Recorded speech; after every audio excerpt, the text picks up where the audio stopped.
Hey, before we get started with the show, we want to let you guys know that this episode of the Comics Alternative is sponsored by Audible.com. That's right. They have more than 180,000 audiobooks and spoken word audio products. They're the leading audiobook publishers, and you can choose such comics-related titles as Sean Howe's Marvel Comics, The Untold Story, and David Haydu's The 10-Cent Plague. Get a free audiobook of your choice at www.audibletrial.com/comicsalternative.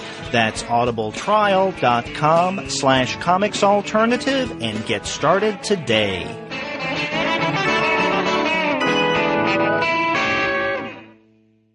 This is the Comics Alternative Manga, reviews of Hirohiko Araki's JoJo's Bizarre Adventure and Tadao Tsuge's Trash Market. Countdown for blast off. X-5, 4, 3, 2, X-1, fire.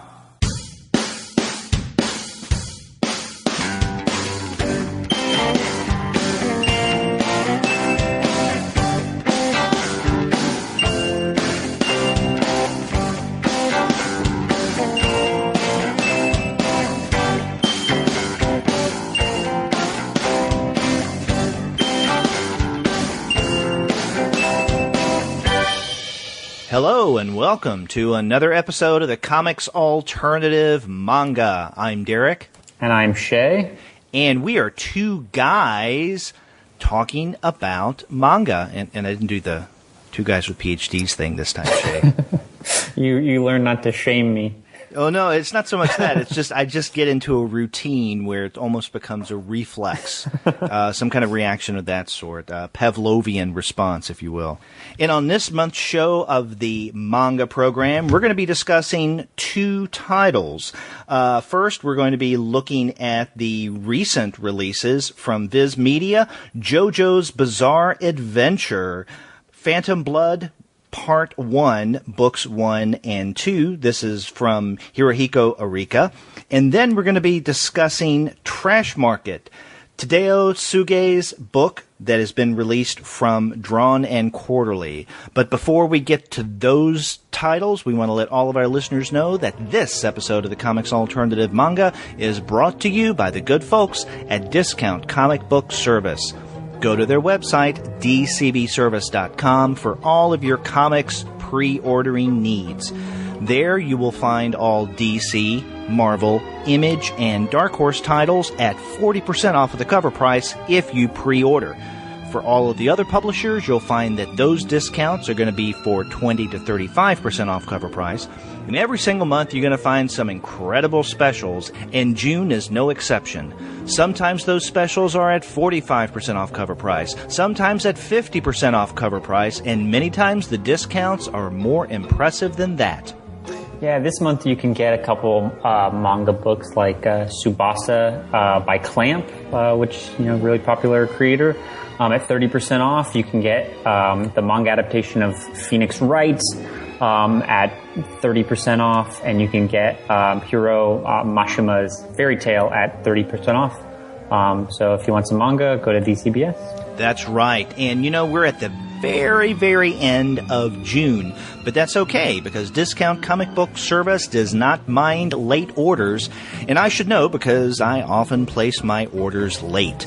So go to Discount Comic Book Service, dcbservice.com. They'll take care of all of your comics pre-ordering needs, manga and otherwise.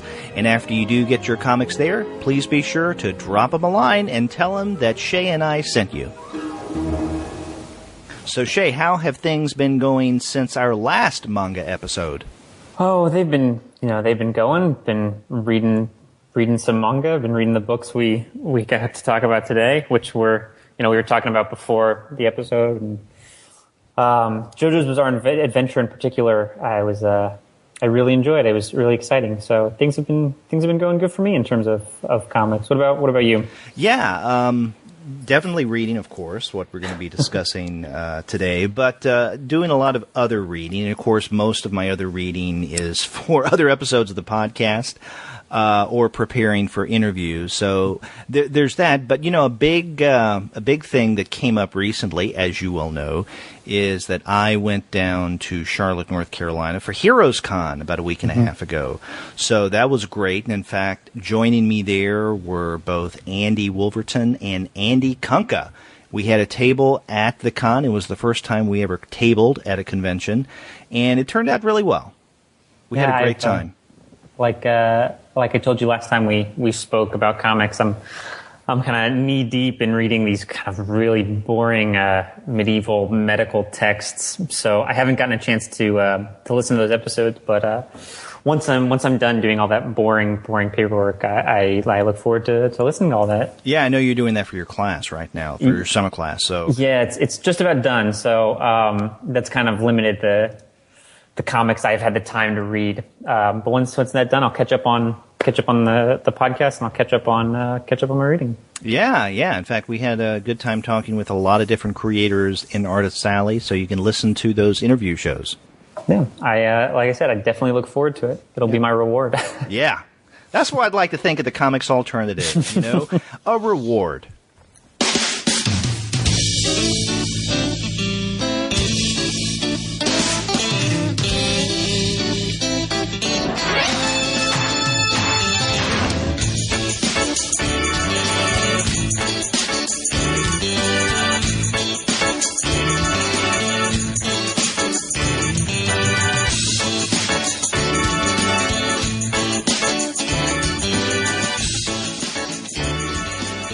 So, Shea, let's go ahead and get into the gist of this month's episode.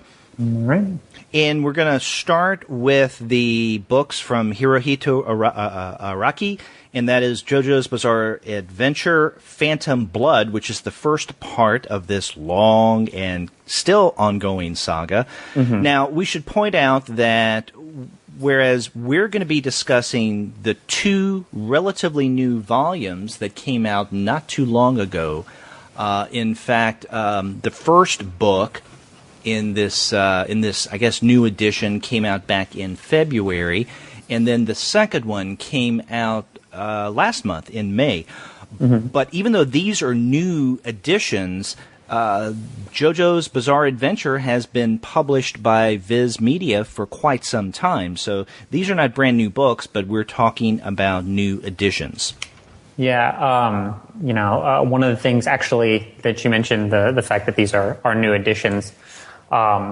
If you notice, if you look at the covers of these new editions, it features character portraits that are rendered in a starkly different style from what you find inside the book, and that's because they're actually brand new. It's brand new art produced by Araki for these editions, and I was really taken by the fact that they covered these books in his new style, which has obviously evolved since 1986, which is when these first JoJo chapters were published. But I like that you were able to see his brand new style and then open the book and see how he was drawing things, 30, almost 40 years ago. So that the fact that JoJo has been around a long time is, it's immediate from just the cover alone. It's clear. So what did you think of what did you think of Araki's older style, just to get right into it? The original comics came out in Japan beginning in the mid to late 80s. Mm-hmm. And as Araki points out in his author's notes at the very end of the first book, and we should point out that in these first two new editions, they're two hardcovers, in both he has, I think it's just a one-page write-up giving some inside information about what he was thinking or doing at the time that he was creating this. But he points out that when he originally created this in the 80s, or when he started the series, you had a surge in hero action movies, these characters with gigantic bodies, like, for instance, Arnold Schwarzenegger or Sylvester Stallone, which makes a lot of sense that he says this, because in going through this first volume and looking at this, as you point out, the older style, one of the things I noticed immediately was these unnaturally large renderings of both of the main character, Jonathan Joestar and Dio Brando's, their bodies. Now, I think that there are other things going on there in terms of the way that their bodies are represented, and I want to get to that in a moment. But it definitely did seem, after reading that afterward, I guess, that it was, a part of its time during the mid to late 1980s. Yeah, and that's like one of the things that you notice if someone were to kind of like follow along with this series. It does start off as reading the first two books. It seemed to me kind of like a mixture of Rob Liefeld and Osamu Tezuka, even though he was producing this before Rob Liefeld had really come on the scene. But just that high energy, really exaggerated style and not really paying attention to anatomy or consistency of anatomy all the time. Really reminded me of Rob Liefeld's, but like you said, the fact that when he does talk about it being influenced by the kind of 80s action movies, that's really, really obvious. But then if you look at just the art he produced for the front cover, over the years his characters have gotten so much leaner and so much trimmer. Right. It exaggerates the physicality of his characters in this first arc even more than they already are. Exactly, and getting back to the art on the cover, not only are the characters thinner, but also the way that he renders them, it's softer, and the images we have here on both of these books are much more painterly. So again, I think that adds to this softer tone that he brings to the characters, because the image of JoJo, or Jonathan Joestar, but he's called JoJo in the series, the way that he looks on the cover of book one and the way he looks on the inside, as you say, two very, very different representations. Yeah, I was. I don't know how familiar you are with Fist of the North Star. But I was, by the time I was done with the second book, I was reminded very heavily of the art on that. It's just that really almost overly defined muscles and tall. Everybody's tall and like their muscles are bigger than their heads, and they punch through walls and. So it's Araki definitely has a distinct art style that I think it actually does. It works really well within the context of the story, because the story is, anyone who might have read this or seen the anime is aware it is a very strange story. So his kind of bizarre musculature for his characters, it might not work in something else if the content was a little different, but the fact that it sits well within his very strange story. I know before we were talking, I told you that I really, the story is almost like a soap opera, and it's very melodramatic, and characters take the time to do, like, they vogue and they hold these like like these fashion shoot poses. But I found that really kind of like very, very over the top story. I found it really engaging and funny and really dynamic, but I don't think you got a chance to tell me how whether or not you enjoyed that, or if you thought it was kind of dumb or what. Well, I want to get to that, and I want to get to more in-depth discussion of the content. But before we do, let's set a little context here for those who are not familiar with JoJo's Bizarre Adventure. That, this is a series that, at least in its original Japanese, began in 1986, and it's currently ongoing. I mean, this is a very, very long, voluminous narrative here. And so far, the narrative has been broken down into 8 parts as of now. And we're going to be discussing in terms of the new editions, the first 2 books of the first part, which is called Phantom Blood. Now, the third book and final of the Phantom Blood part of JoJo's Bizarre Adventure comes out in August, I believe. And I'd even wondered if maybe you and I should wait until this third one was out. But no, I think, we kind of whetted our appetites to discuss this. So just go ahead and do this now instead of waiting a couple months. So there's Phantom Blood. And then after that, the 7 other parts are Battle Tendency, then Stardust Crusaders, Diamond is Unbreakable, Ventu Oreo, I'm not sure how you pronounce that, Stone Ocean, Steel Ball Run, and JoJolion. And from what I can gather in reading a little bit about JoJo's Bizarre Adventure, beyond what we're discussing for today's show, is that the Joestar family is primarily the focus of this series throughout. That depending on where you are in certain parts, you're going to have another member of the Joestar family. And the thing that's special about the Joestar family is that there's something particular about this family that gives them certain abilities and certain powers in order to fight evil forces. And as we're introduced to in the first couple of books and the new editions, the evil force is Dio Brando. So, and I want to get into that, but in a moment. But yeah, so this is the basic rundown of what this series is so far. So, who knows how many more parts and how many more volumes this will go for? But it's current and ongoing, and I know that you were familiar with JoJo's Bizarre Adventure, but you said that this is the first time you actually read the manga, correct? Yeah, like I was telling you before, like right before we were recording, I'd seen the anime they had done recently, so I was kind of familiar with more or less the events of this first part.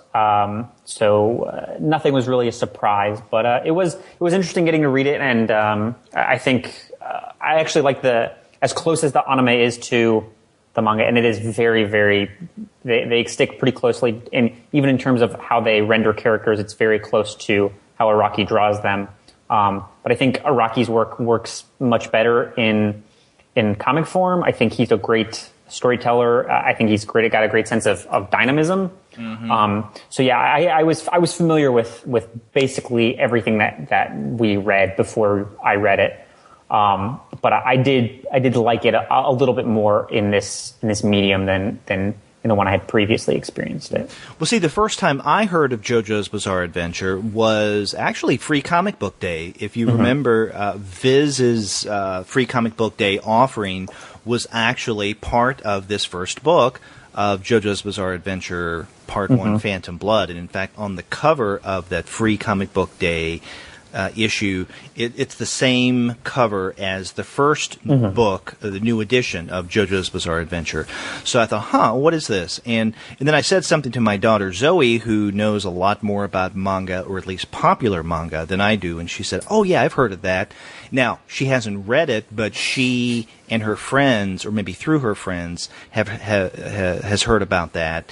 And so she wanted to go on to read these. She hasn't yet, because, I needed these books in order to prepare for this month's show.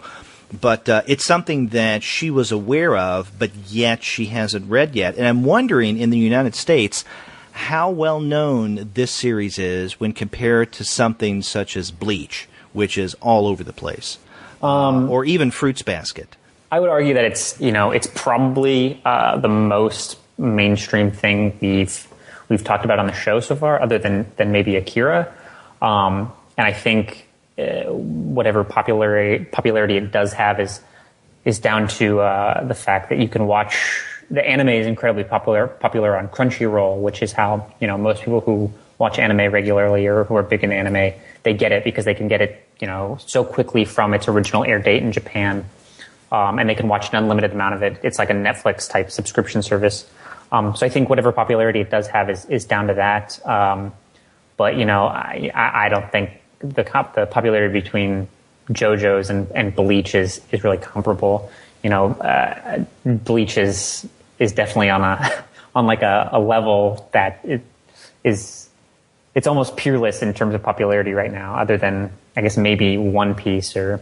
But yeah, JoJo's is definitely more well known, I'd say, than almost anything else we've talked about so far. Yeah, and I agree. I think as I was reading JoJo's Bizarre Adventure, these first two new editions, I was thinking to myself, this has to be the most, let's say, popular manga, or maybe, I don't know if you would call it manga mainstream, perhaps, that we've ever read. And not only because of the melodrama, but for some of those other reasons that you had pointed out. So, for instance, the voguing, or what I was thinking of as the posing. Many times you will get in the narrative itself, but sometimes in these splash pages that introduces the various chapters of each book, you'll find a character who is posing or voguing. They're striking an unnatural pose. And so I guess the only way of describing it is voguing. And it just seemed a little silly to me until I got used to it. Then once I got used to it, I was able to not necessarily ignore it, but just to take it for what it is. Another thing that I think is noticeably different about this story, or at least these first two books in the new series, or the new editions, or at least different from the manga that we've been discussing so far, this is a much, much more decompressed story than anything else we've read. And I'm just sticking with the manga because, this is one of the things that Scott McCloud points out in Understanding Comics, in that with manga, historically, there seems to be, so to speak, more room to breathe, or at least more room for the narrative to just unfold itself. So instead of condensing several actions within 1, 2, or 3 pages, you may find, let's say, a simple action and then response played out over 2 or more pages. And so you'll find it's not unusual for you in JoJo's Bizarre Adventure to see a page or maybe even 2 of, for example, Dio doing something, and then we get a reaction shot from JoJo, and then we're back with Dio, maybe a close-up of his face, reacting to JoJo's reaction, and then the next panel you'll get a close-up of maybe JoJo's eye as he reacts to Dio's reaction of JoJo's reaction to Dio's actions. So, and again, I don't mean to make it sound silly, because it's not, but the point is that what Araki does is he takes his time in showing a particular action and then the response to that action. And so basically he decompresses the action that goes on in this. Because, I think if you take these first 2 books that we're discussing, that we read for the show this month, and we write out the plot, in other words, what happened, this, then that, then something else, it's not much. Yeah, it's this first part is, I from what I understand, the first 2 parts are relatively short compared to the later parts. But yeah, there's not a lot of events, shall we say, that occur in this book. But I actually think Araki's his style of kind of pacing this story is really well suited to the way manga is typically distributed. The fact that it is weekly, and it's these short chapters that you get kind of on a very regular basis, and you get them very close together.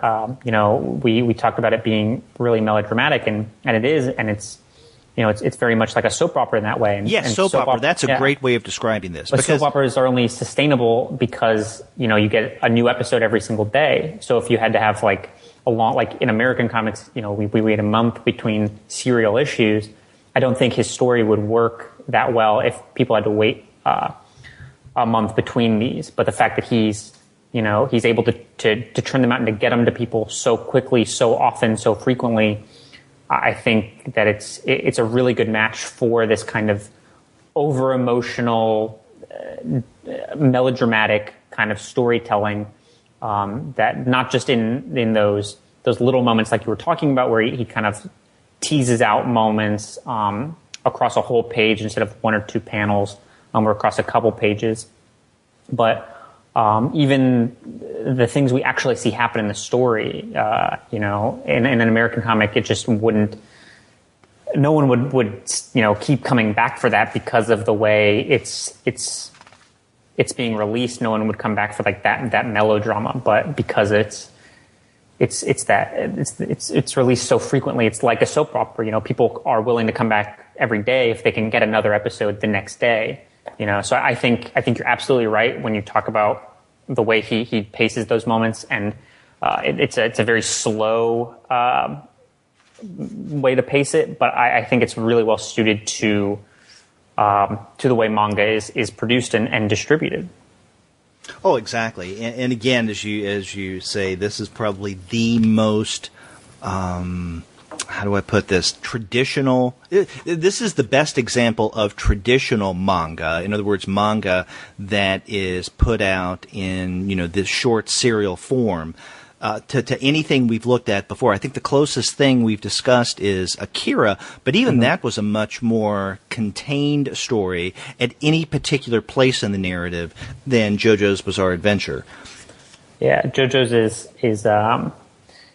it does. I've heard about JoJo's, and I was told about JoJo's because I have a friend who's kind of obsessed with the series, and he does a great job of keeping up with all the anime and whatever of the manga is available. And so he, even long before I even seen the anime for myself, he had kind of divulged some of the broader plot points to me, and it is definitely each part definitely builds upon itself, and it incorporates all of the things the previous part introduces and all the characters the previous part introduces, and then kind of expands them a little bit. So this is definitely a massive, massive thing, and I think talking about any of the other volumes without really a good understanding of this first one would have been very difficult because of, like you said, it is like a mainstream kind of, it's a mainstream manga that has a lot of the kind of almost negative elements that people tend to associate with manga. The fact that it is long running and it is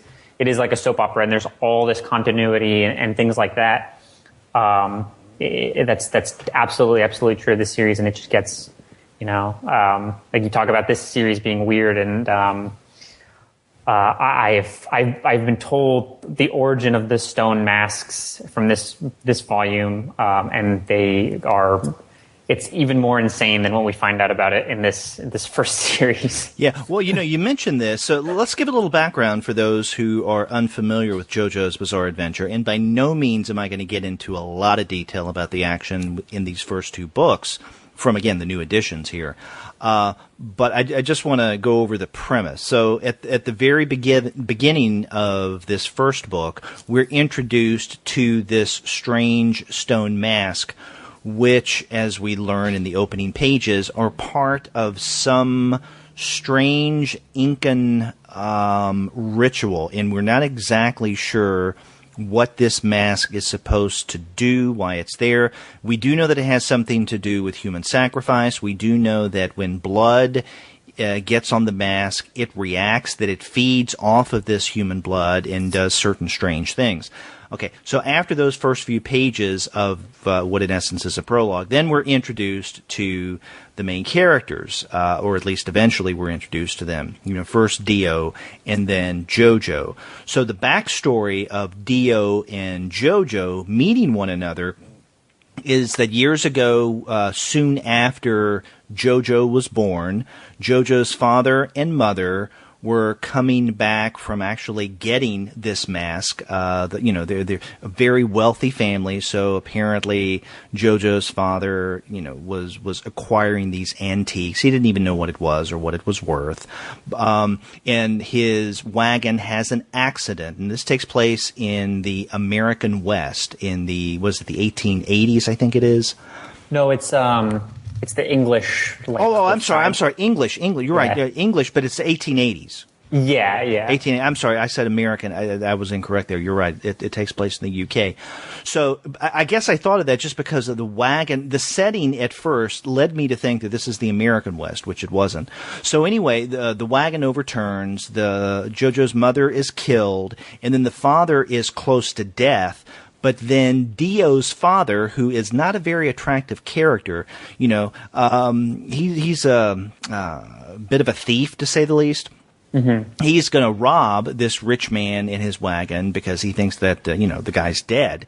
And in the midst of trying to take the guy's wallet and other valuables, he realizes that this man, which is JoJo's father, is actually alive. And so he says, please, you have to help my wife and newborn son. But of course, the wife is dead. And so when Dio Brando's father is caught, then he reacts, oh, yes, I will help you. Because then the father, JoJo's father says, and I will reward you for this. And of course, mm-hmm. He uses that in order to get a little money out of doing the right thing. But then in the present day, really, Dio's father is close to dying, and he said, there's someone who will take care of you. He owes me a favor. And of course, that's JoJo's father.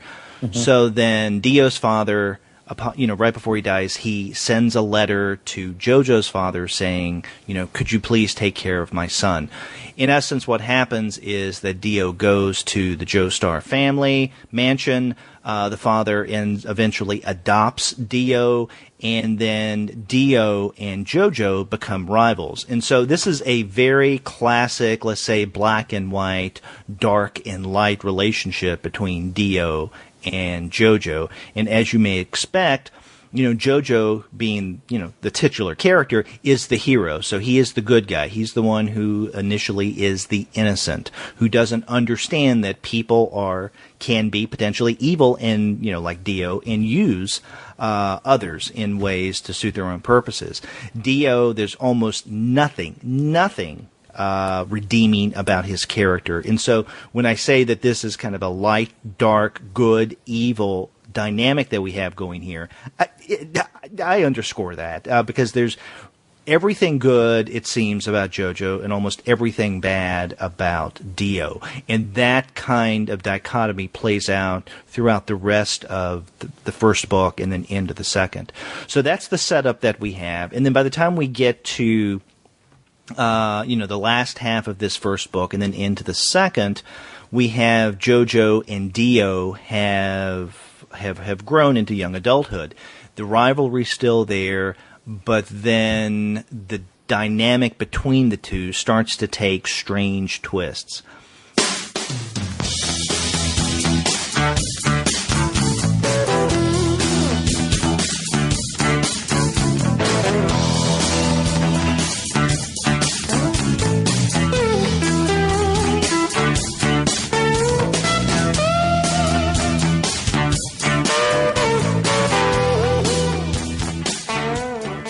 Now, I want to use this phrase, strange twist, to come back to something that you had mentioned earlier about the weirdness. And I think you did use the word weird, right? Yes. Yeah. And there's a lot of strangeness that goes on in this story that is over the top. And it's kind of like what I said earlier about the voguing. At mm-hmm. first it kind of bugged me, but then once I got used to it and accepted it, it was easier to read. I think same thing with the strangeness, and I think the mask is only a small part of the strangeness that goes on in this story. The weird things that happen at times are just so over the top that, you shouldn't do what I attempted to do at first, and that is try to think logically. This could not happen. This does not make sense. This does not even follow with the rest of the story that I was introduced to earlier. No, just go along for the ride. Just accept the weirdness for what it is. In fact, maybe that could be a subtitle for this episode. Accept the weirdness. And then you can get in and really enjoy the things that happen, because there are a lot of things that are over the top. We were talking about the physique of both JoJo and Dio as being over the top. That's not the only thing by far that's over the top in JoJo's Bizarre Adventure.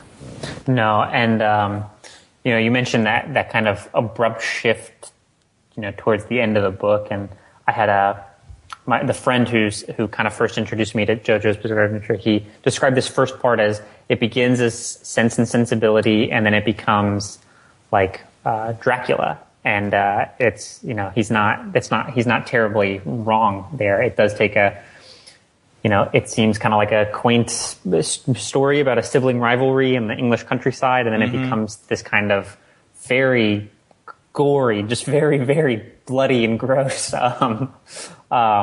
fight comic about vampires. Yeah, and that's a great way of putting it. It starts off as something like Sense and Sensibility, then it turns in to something out of Dracula in the last part of the first book. Then by the time we get into the second book, I would say it's Dracula on crack.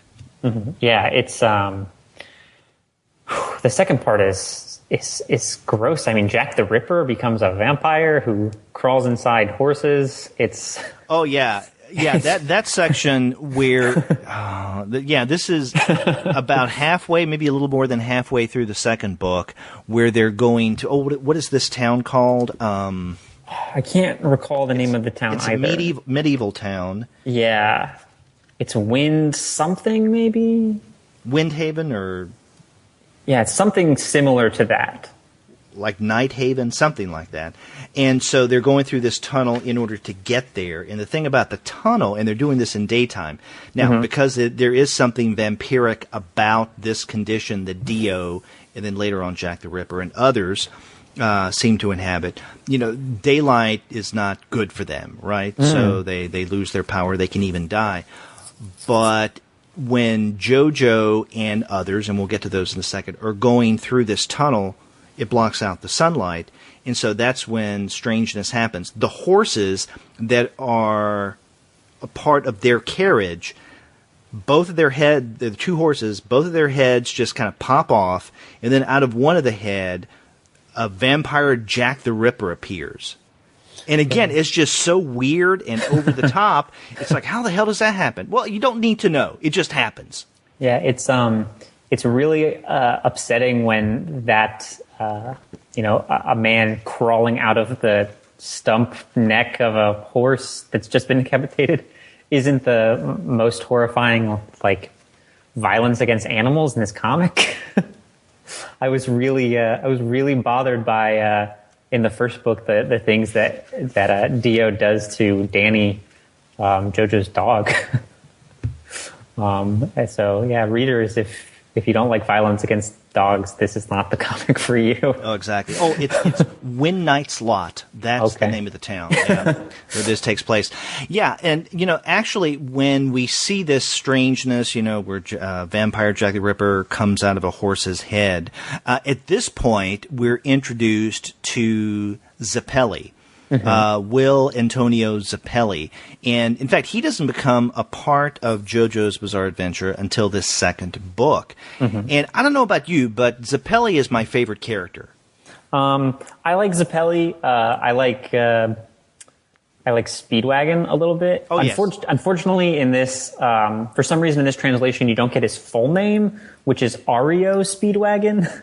You're kidding me. No, that is actually his name. He named him after REO Speedwagon. Oh my God! Because I thought that Speedwagon was kind of a stupid name, but then again, this is someone who was kind of a street thief in a very, very violent part of London. Yeah, So- Araki has a habit of naming his characters after weird things. Like Zappelli, he talks about in the second book, is named after Led Zeppelin. That's right. That's right. And then in the Dio, author's note at the end. Yeah, and Dio Brando is named after Ronnie James Dio and Marlon Brando, and his dad is named after Marlon Brando and Dario Argento, who was an Italian horror filmmaker. So Araki has a habit of naming his characters these really bizarre names, but unfortunately, and I don't know why, it might be a legal thing, but you don't get the sense that Speedwagon's full name is REO Speedwagon in this edition, which is now. How is REO spelled? It's not R E. It's REO. It's the letters REO. Okay, so all capital or yeah, it's probably a legal thing, but I only know because my friend had told me, and then it's the full name is in the anime that sticks really closely to this. Because he could have gotten away with that if he had just, let's say, based REO Speedwagon phonetically, right? Yeah. So instead of REO, it's like AUREO. Yeah. So it's probably a legal thing, but yeah, it's I enjoyed having that information, so I wanted to put that out there for other people so that they can enjoy that as well. But yeah, I like Speedwagon, and I like Zeppeli. I like that he plays this kind of he plays the role that is in all the kind of fight manga, the kind of mysterious hermit master who shows up to teach the young pupil these secret kung fu techniques. And those are always cool. I always like those characters. I like them in Dragon Ball and all the good shonen manga. So yeah, I like Zeppeli, but I like JoJo. He's kind of he's very much like what people say Superman is, that kind of almost naively good-natured character. But I like JoJo. I like that he's I like that aspect of him, that he's super positive, and he gets strength from his willpower to defend his family honor and like kind of corny stuff like that. Yeah, exactly. And let's talk a little bit about what Zeppeli teaches JoJo, and that is, as any great master does, some kind of technique, and he calls it sendo, the way of the hermit, and it's the way of using body and body's vibrations in order to change things. And so it's I guess primarily, from what I understand, based on breathing, because there's a lot of breathing in the second half of the second book, and he can use the breathing technique in order to change the rhythm and the vibration of cells inside of the blood, and that can change things. Yeah, because what is it that Zeppeli does? He uses his breathing, or his breath, actually, as a weapon. So his breath is so controlled that it can cut through metal. Yeah, I like that. He gives some like weird explanation that he's channeling the sun's energy or something, and that's why he can defeat vampires, because they're not allergic to the sun. It's like the energy that the sun gives off or something like that. But I like that Araki tries to provide this like biological explanation, and there's circulation in the blood and oxygen in the blood, and the blood flows through your body, and so this and that, and so you control your breathing and you control your blood and stuff like that, and it's really it adds a level of kind of unnecessary specificness to exactly to his technique that is way over the top, but I found charming. Yeah, it is. I mean, that's just another example of the extremes that you'll find in this series, this kind of over-the-topness. And, just don't think about it. Just go with it. And like you said, it's charming. It can be fun if you just sit back and enjoy the ride. So, I guess you liked Ellie as a character, but what did you think of Dio as a bad guy? I thought he was a good bad guy, but there's nothing redeemable about him. And if you like your evil distilled and pure, you definitely get it in JoJo's Bizarre Adventure with the character Dio. I thought that there's nothing likable about him, so you're never torn as to should he get beaten up or not? And in fact, in the first book, before Dio becomes this vampire, before the mask gets a hold of him,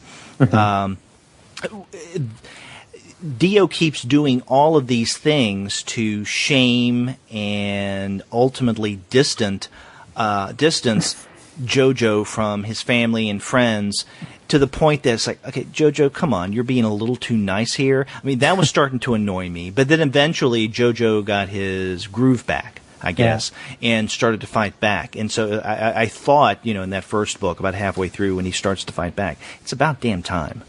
Yeah, that Dio's plan before he becomes this like super powerful evil creature is literally to make JoJo lose all his friends, make everybody hate him, make him like an outcast for like seemingly no reason. His plan is to inherit JoJo's father's wealth, but it doesn't really follow that JoJo having no friends or having no girlfriends would like allow him to accomplish this. It just seems like he's doing this very specific and like very mean thing to to JoJo for apparently no reason. So that's what I said. Pure distilled evil. Yeah, even like you said, before he even becomes this vampire, he is just kind of like horrible. He's just a really horrible person. Yeah, and in fact, once he becomes a vampire, it's kind of understandable that he's evil, right? Because, well, he's a vampire set on world domination, and that's not an extreme. He is, as we're told in this second book, set on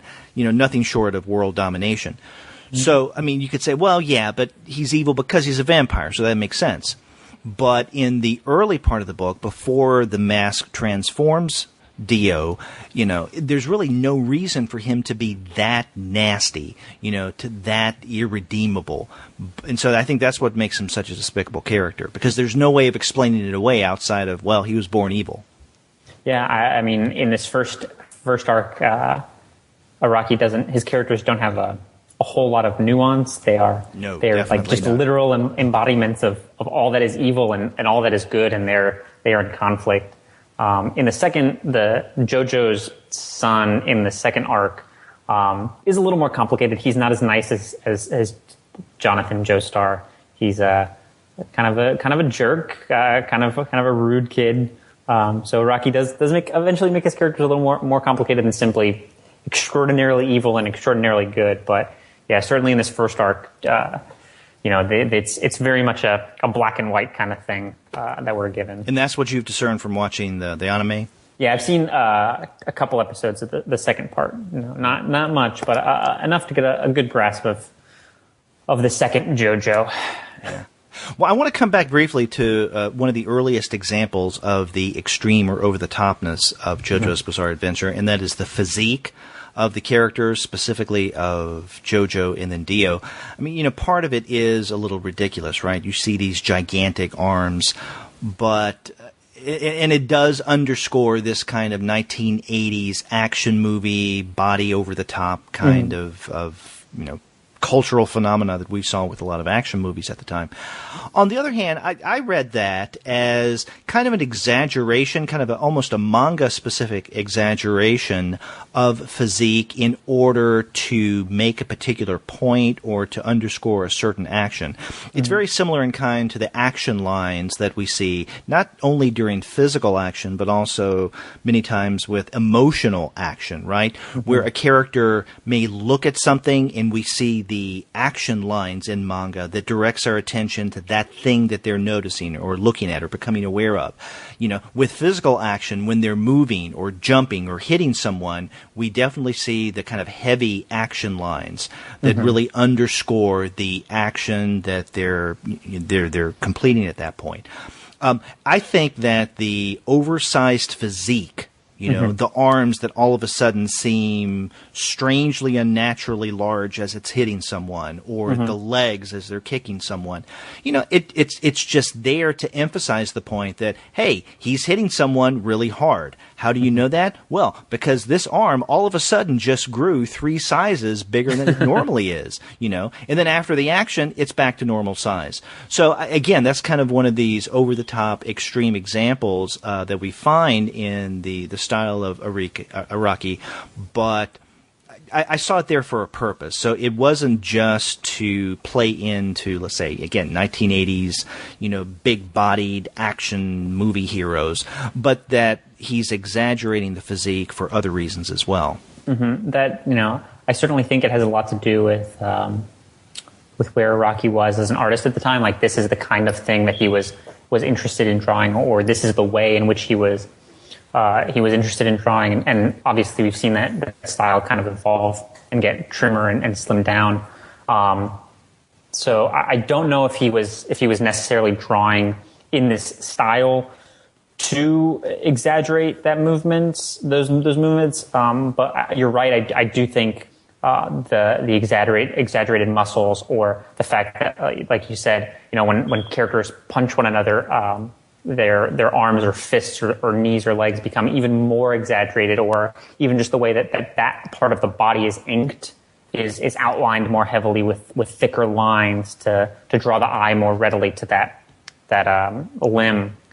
I do think that does have the effect of kind of elevating that dynamism and that kind of visceral impact that the series kind of functions on, that really tactile sense of energy and weight, and when a character gets hit or hits someone, you get a really good sense of that, of their body moving and colliding with someone else's body. And I do think that has a lot to do with the way that he draws those over-exaggerated limbs and stuff like that. So yeah, and then in the second book, once we get an introduction to Zeppeli, I mean, Zeppeli teaches JoJo how to literally extend his arm by dislocating the bone almost through will. It's like, what the hell? But again, part of the over-the-topness here.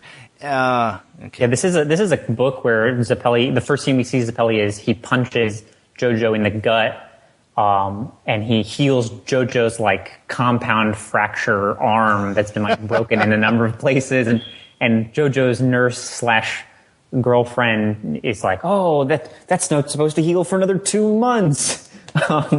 So the fact that JoJo has to disconnect or dislocate his shoulder to physically extend his reach is not the strangest thing we see in this comic. Yeah, exactly. But it definitely is a very good indicator of what Araki does with physicality and the fact that he is very much gearing even the content itself around his interest in drawing these giant muscles kind of colliding with one another.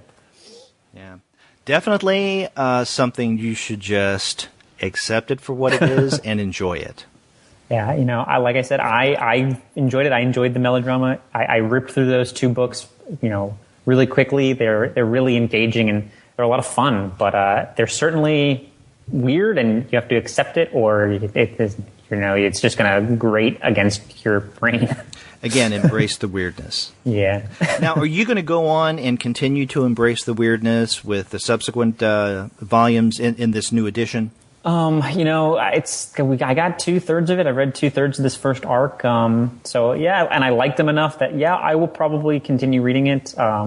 And I have no doubt that at some point my friend will convince me to start picking up the other JoJo arcs as well. But yeah, as far as Phantom Blood goes, I'm probably gonna pick up that last one. And I would guess with these new editions that Viz is going to be, I would assume, publish or republish in these nice new hardbound editions the entire series this way. Yeah, hopefully. I mean, it's a really nice edition. It's good paper. It's a good size. Viz's hardcovers are really nice, and it comes with a lot of interesting material, or stuff that I found interesting. Like we said, that it's the new art that we get to see Araki's like kind of current style on the cover, and he does have a very painterly way of coloring those new images, and you get a little bit of background material in the kind of 1 or 2 question interview section at the back. But I really liked in the second volume particularly a number of the chapter breaks. There's a page, kind of a blank page that kind of separates the end of one chapter and the beginning of another. And there are these really loose, kind of fluid sketches of characters, like head sketches of characters that Araki had done in that new style that I thought were really, really gorgeous and were really nice to look at. So these new editions, they've got just little things like that I found really, really charming about the physical book. So I do hope they continue them in these formats because they're nice and they're worth the money. I agree.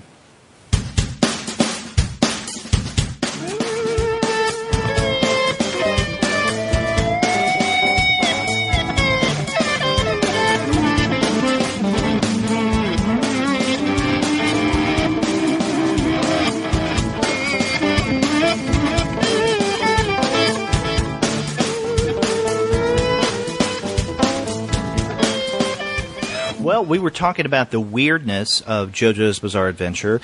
Let's get to a more, I guess, realistic form of storytelling with the other book that we wanted to discuss this month, and this is Tadao Tsuge's Trash Market. Mm-hmm. And this just recently came out from Drawn Quarterly, and as we've commented on the manga show before, Drawn Quarterly is one of those North American publishers, along with Fantagraphics, I think, is another big one, that has done a lot to make available, sometimes for the first time, to English reading audiences a lot of, I guess, what you could call alternative manga. Definitely not the kind of things that you would find, let's say, in JoJo's Bizarre Adventure. Yeah. And so here we have a new book from Tadao Tsuge's, who is the brother of another, even more famous alternative manga creator. Yeah, Yoshiharu Tsuge, but I'm glad you mentioned him because I like to talk about how we will never get a book by him in English because he doesn't want his comics translated. Really? He said that? Yeah, he doesn't think that there's something about the content he seems to think won't translate well, and he doesn't want a product out there with his name on it that isn't representative of the full quality of his work or something like that. But yeah, he's won't give. I guess he's popular enough in Japan where he has that option.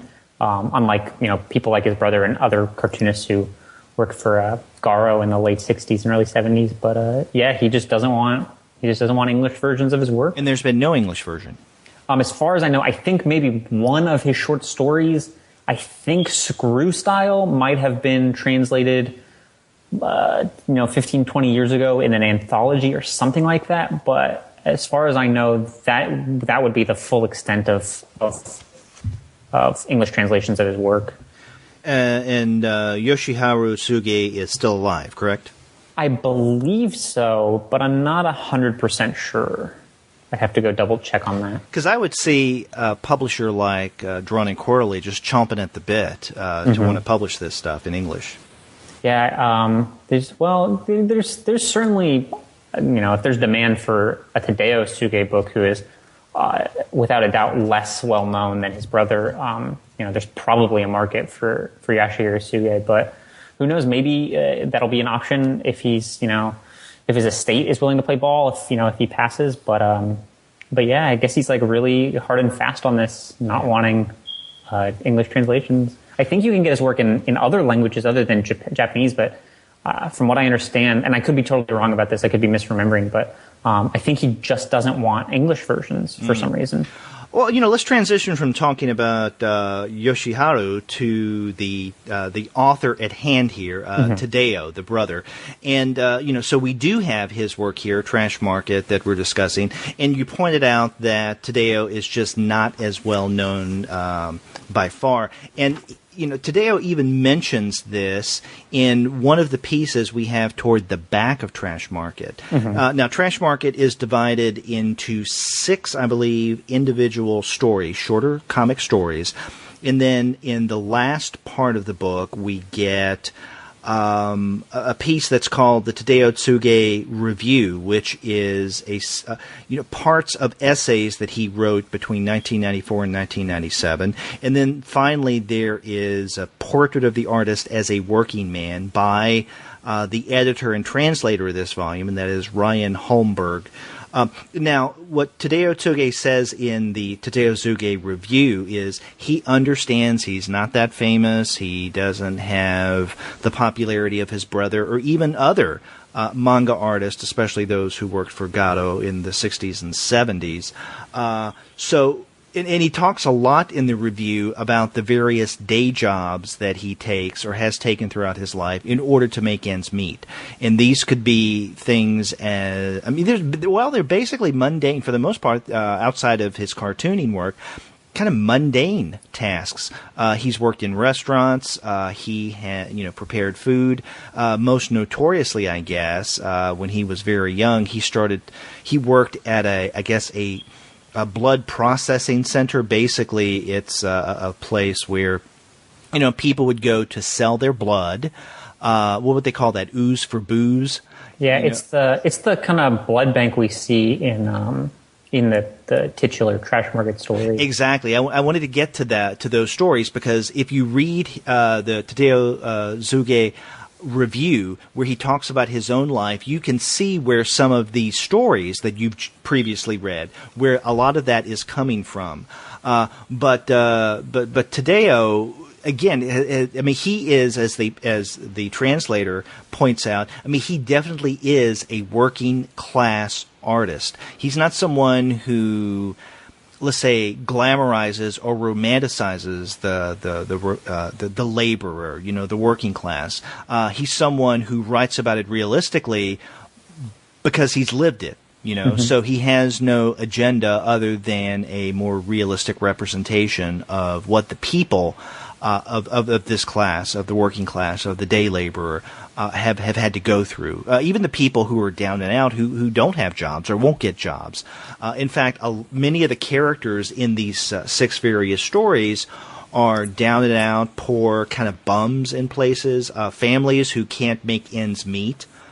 Mm-hmm. It's interesting that you mentioned that he, you refer to him as a working class cartoonist, and in Holmberg's essay he mentions that critical academic journals in Japan, when they write about Tsuge, there's a Japanese word that I can't quite recall, but it translates to working class, and that they prefer to use it when instead of laborer, the Japanese word for laborer, because they read laborer as much more politically loaded a word than working class. So yeah, the distinction there, I think, is that he, or Tsuge, wasn't really interested in politics, and so the fact that you refer to him as working class is really important to note. That he, I read a lot of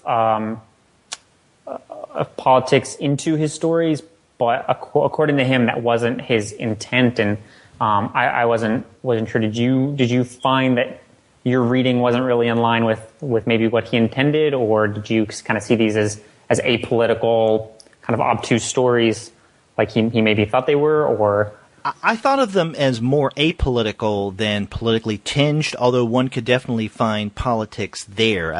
But I think it may be something that wasn't necessarily intentionally woven into the fabric of the narrative, but it's going to be there nonetheless. And I think that a lot of the maybe subtle politics of these stories come out just because of who he was and where he was coming from as he was writing this. He may have thought that he was writing without any kind of political intention, but they're going to be there nonetheless. And I think a good example of that, probably the most political story we have of the 6 pieces here, is A Tale of Absolute and Utter Nonsense. And this was originally published in Gato in February of 1972. And by the way, I do like it that in the table of contents, we get an original date and place of publication. So of these 6 stories, the first 5 were published in Gato between 1968 and 1972. But then the titular story, the last one of this collection of the comics, Trash Market, was published in April of 1972 in Yagyo. Is that how you pronounce the name of that publication? That is how I would pronounce it, but that might be totally wrong. We do our best as English speakers here. So, but yeah, that one story, Tale of Absolute and Utter Nonsense. I mean, that does strike me as the most political. Did you see that? Yeah, he published it in 1972, and I couldn't help but kind of read parallels of that story and May '68 in France, and the fact that it was in France, it was university students who were pushing for this like reduction in austerity measures, and they were protesting government spending, like this decadent government spending, and so I certainly the politics of that story, I think are readily apparent.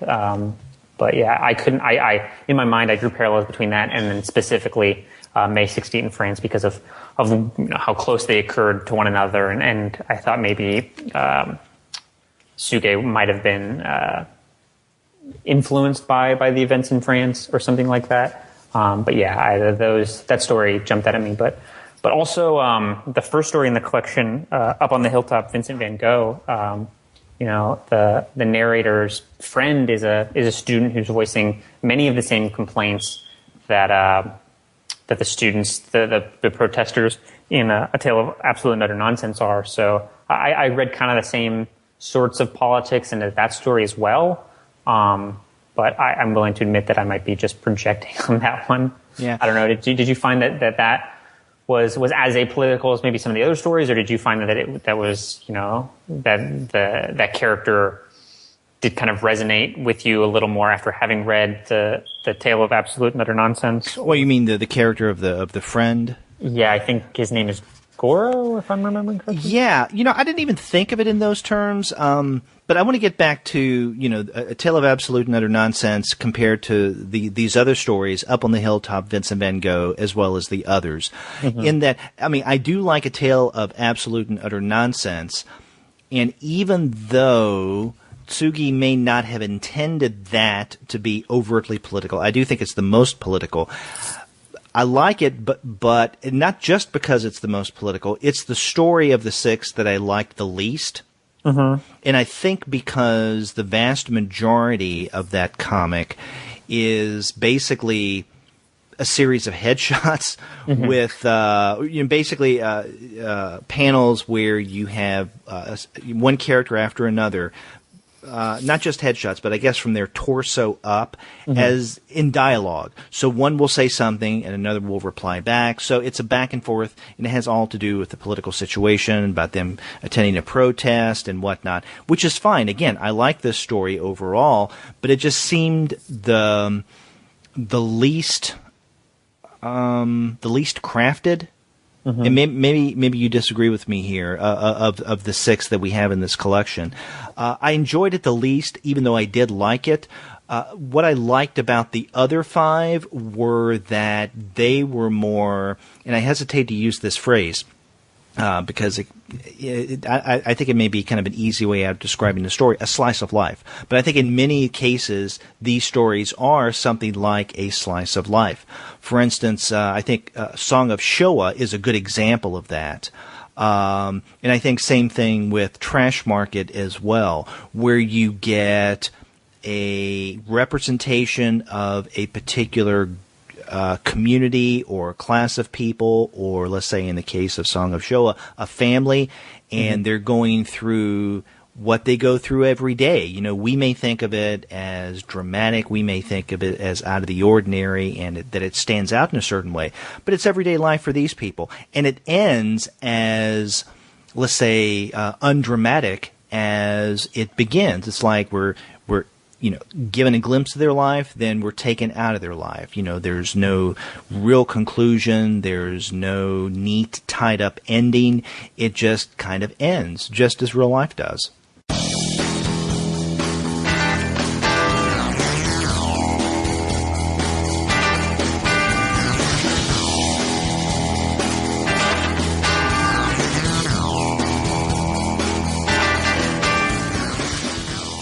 I want to touch on that in a little bit, but I want to go back to something you said about A Tale of Absolute and Utter Nonsense. And I do think in terms of the way he crafts that story, it is a particularly distinct one in the context of the others. It's certainly more abstract and kind of, there are elements of it that do feel a little more kind of slapdash than the others. But I actually, it was your least favorite, but it was actually my favorite. You're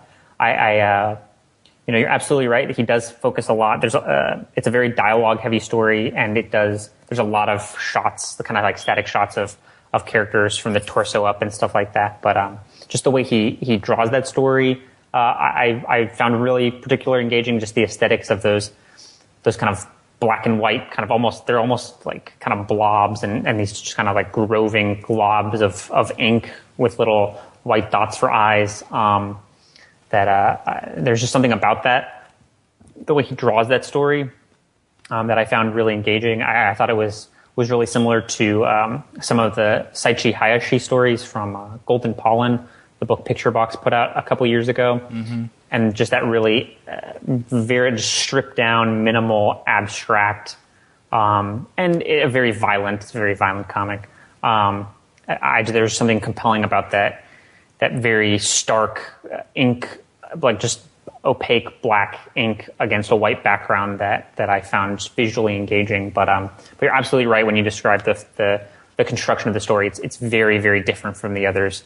And you mentioned that it's slice of life, and I'd read this, like I mentioned that I'd read this book before, and I'd read it to write about, and when I originally wrote about it, I talked about the fact that they very much read like pieces of journalism almost. Yes, that's good. That's good. Yeah, it's not just slice of life, but the perspective that Tsuge has as this kind of omniscient narrator.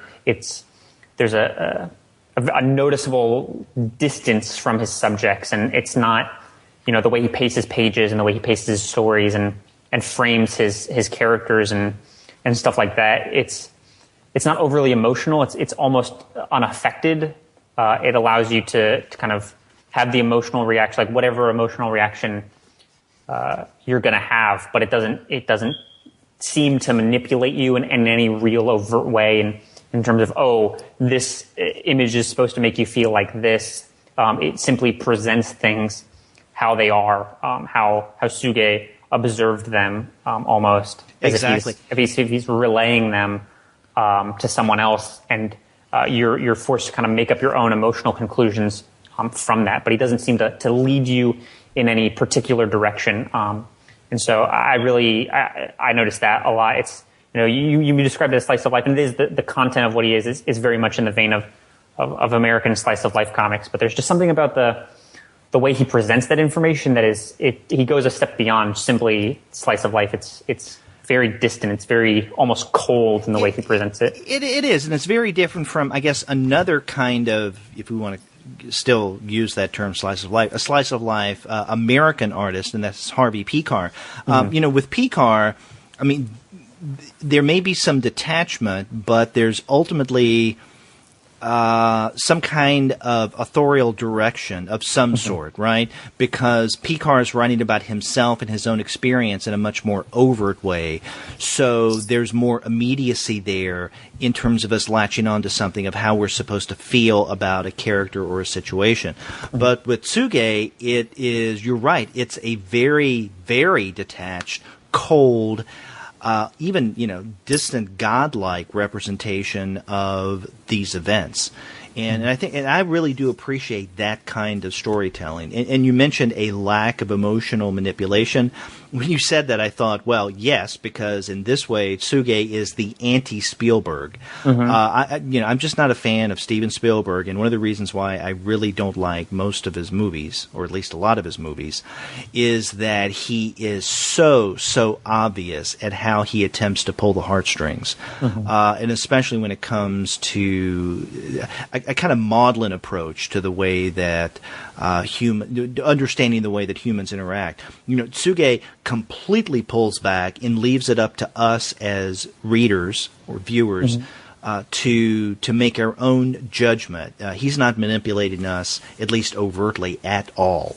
And I, in the text sections that you mentioned earlier that were on the back, the Tadao Tsuge review and the piece by Ron Holmberg, or at least in the Holmberg piece, Holmberg talks about how Tsuge's work is often viewed as particularly dark, and it is. There's no denying that the stuff he talks about in Trash Market and Song of Showa and Manhunt a little bit, and then Gently Goes the Night. Gently Goes the Night there's a lot of stuff in there that is really bleak, and it's upsetting, and you're not, when you first read it, you're not really sure what to make of some of this stuff. But like you said, he's not like Spielberg, where he presents you with this information and then he kind of attempts to draw out a very, very specific emotional reaction in the presentation. He just gives you the information, and the information itself is kind of overwhelming, but he doesn't overplay his hand in terms of like, okay, here's some really dark stuff, and you have to feel this way about it. But it is. He doesn't need to. There's stuff in there that by itself is grim enough to get those kind of strong emotional reactions without. Yeah. And I love the grim. I really do like the grim in this book. Now, are you saying that A Tale of Absolute and Utter Nonsense is your favorite of the six? Yeah, I would just say in terms of they're all pretty obtuse. But I liked A Tale of Absolute and Utter Nonsense simply for its aesthetics. I found the look of that short story very engaging.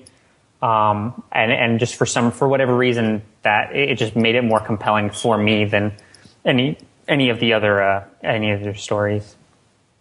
I think two of my favorite are Song of Showa, which originally came out in 1969, and then Trash Market, which is the last of this collection, came out in April of 1972.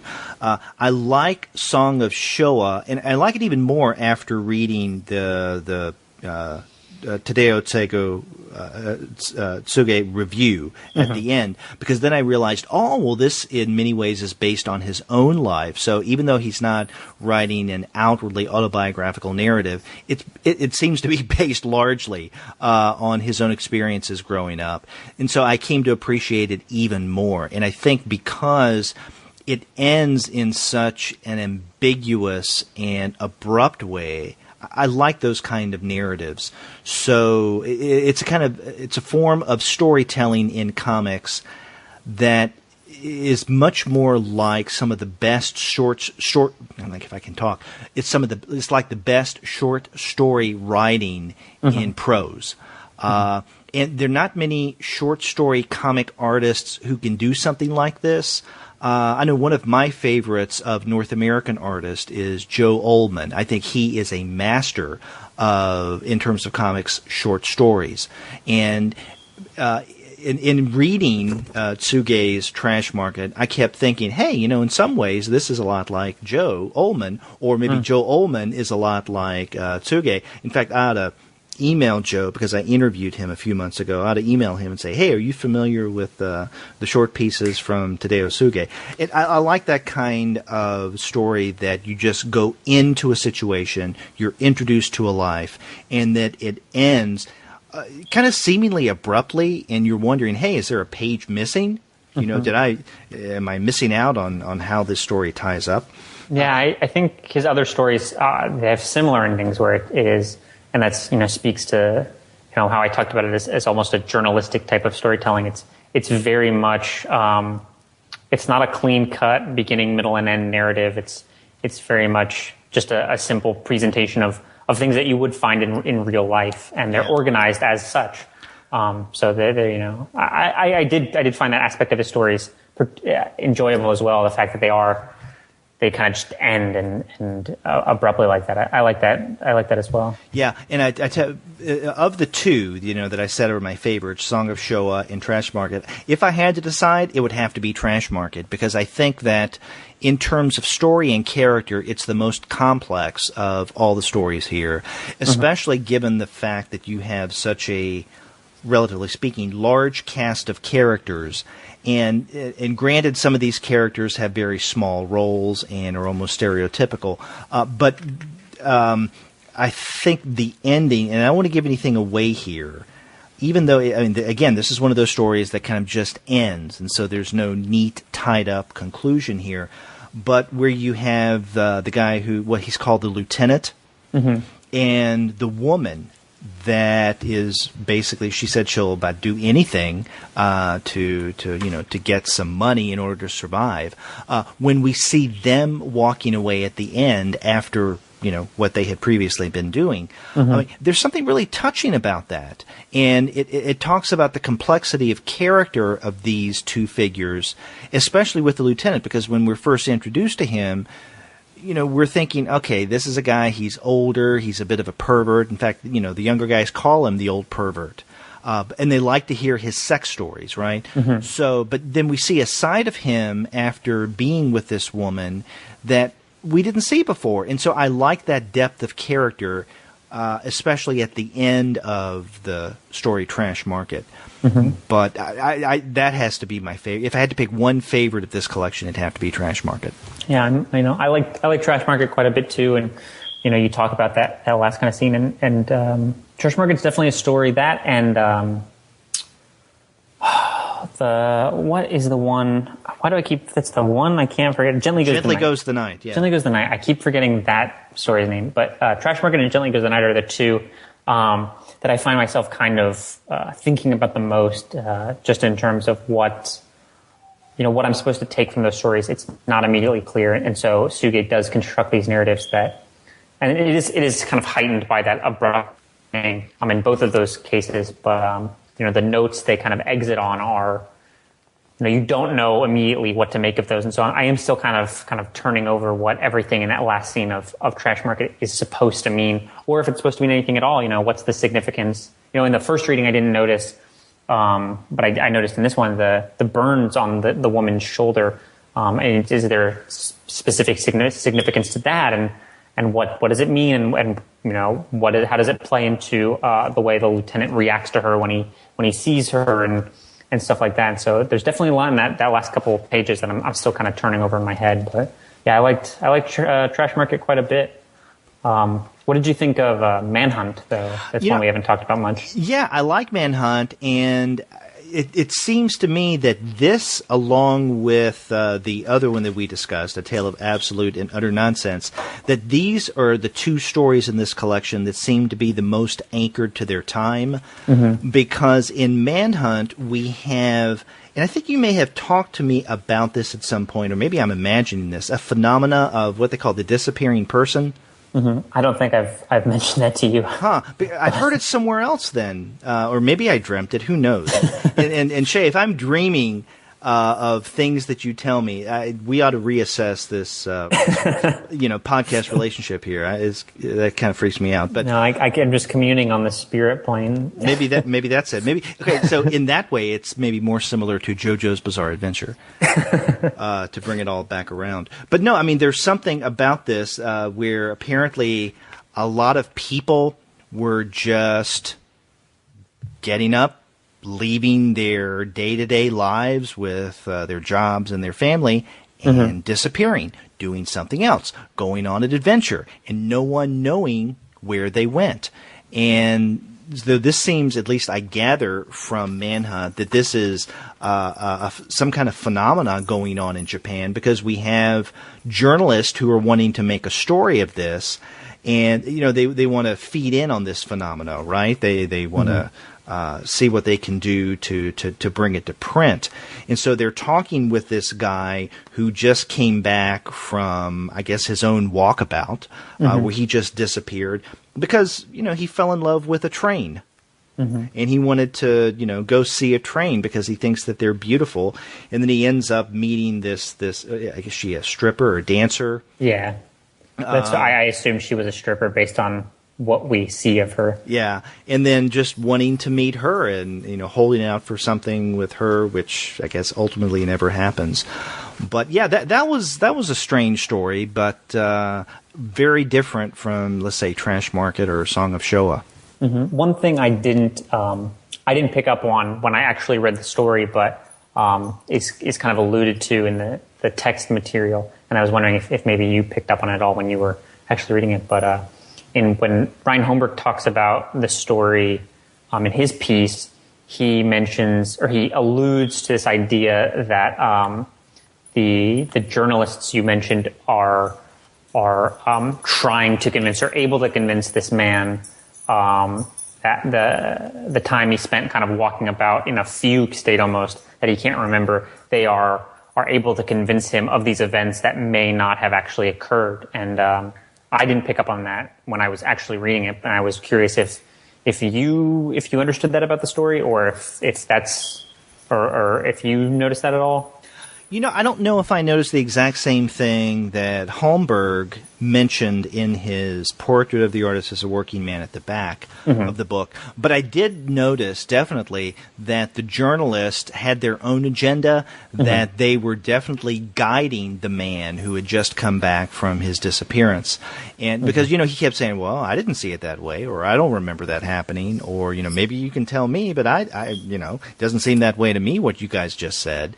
So, there's definitely something going on that we're not aware of with these journalists. Again, they have their own agenda. They're doing something for a reason. They're trying to guide things. In other words, it seemed to me that they're the kind of journalists who are trying to create the stories instead of just reporting the stories.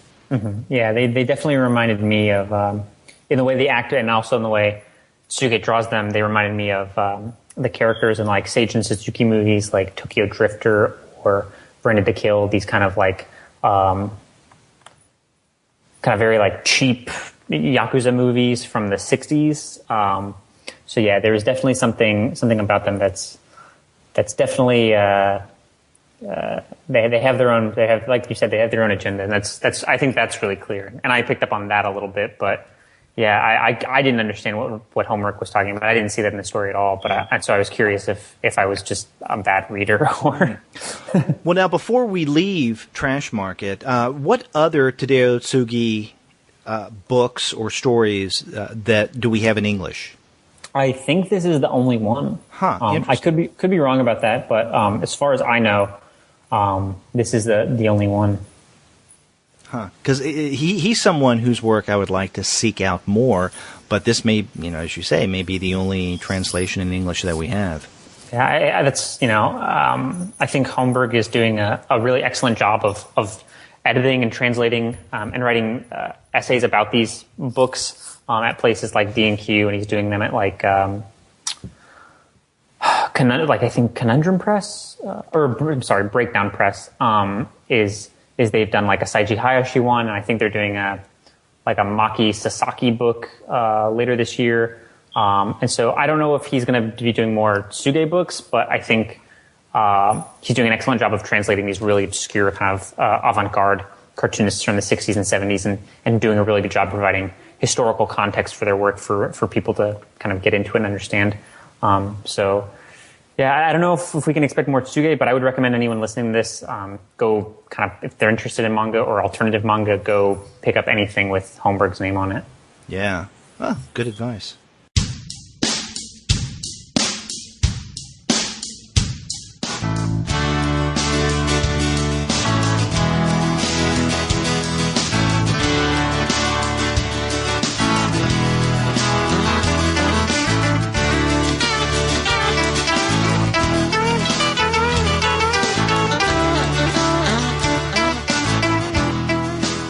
Well, Shea, we started the show with the 2 new volumes from Viz Media, Hirohiko Araki's JoJo's Bizarre Adventure, and then we transitioned into the book from Drawn and Quarterly, Tadao Tsuge's Trash Market. So, as you pointed out, these are 2 very different narratives, but both very good in their own way.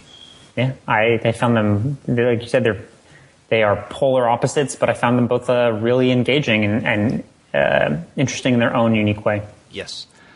So good books, and if you're curious about what Shea and I have just been discussing, then you can pre-order your manga through our sponsor, and that is Discount Comic Book Service.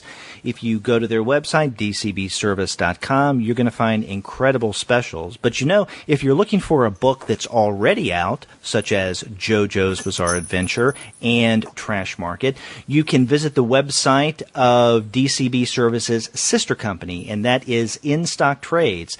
And in fact, right now, if you go to instocktrades.com, you will find Trash Market for 25% off the cover price. So instead of paying $22.95, you'll only pay $17.21. You can also find these 2 new editions of JoJo's Bizarre Adventure Phantom Blood, Volume 1 and Volume 2 at In-Stock Trade. And for both of these, you can find them at 30% off the cover price. So you won't pay $19.99 for each. No, you'll pay $13.90. That's incredible, isn't it? Yeah, it's a great price for a lot of comics. Exactly. So you can't go wrong with either dcbservice.com or instocktrades.com. And after you do order your manga those places, get in touch with us and let us know the kind of things you're going to be reading. If you go to our website, comicsalternative.com, you'll find on the right-hand side of your browser a Send Voicemail tab. Click on that, and from the comfort of your own desktop or mobile device, you can send us a message through the wonders of SpeakPipe. It's very simple and easy to do. Or you can call us the old-fashioned way. Our phone number is 415-3-COMICS. That's 415-326-6427. You can email us as well. We're 2guys@comicsalternative.com, and you can email me directly. I'm Derek at comicsalternative.com. And Shea, how can people get in touch with you? I am Shea at comicsalternative.com. That's right. We're also on Twitter. We're at the number 2 guys with PhDs. We're also on Facebook, on Tumblr, on Instagram, on Google+, and we have a YouTube channel. You can subscribe to the podcast through iTunes. You can stream us on Stitcher. You can also find us on TuneIn. And you can find every single one of our episodes, as well as our growing list of reviews and comics-related commentary that we post on our blog. And that's at comicsalternative.com. So, Shea, there are a lot of ways for people to get in touch with us and let us know how we're doing about the manga show. I can't think of a way that they can't get in touch with us. Yeah. Well, there probably are ways they can't get in touch with us. I hope, not coming to our homes in the middle of the night, banging on the window saying, "Did you read this? Did you read this?" That's spooky. Yeah, I would prefer if that didn't happen. Yeah, that's like something you'd find out of JoJo's Bizarre Adventure. Yeah, or Junji Ito. Yeah, there you go. Oh, yeah. Ooh, very much Junji Ito. But, what will Shea and I discuss next month in terms of manga? Well, you got to tune in and find out. And until July's show, I'm Derek. I'm Shea. We'll see you later.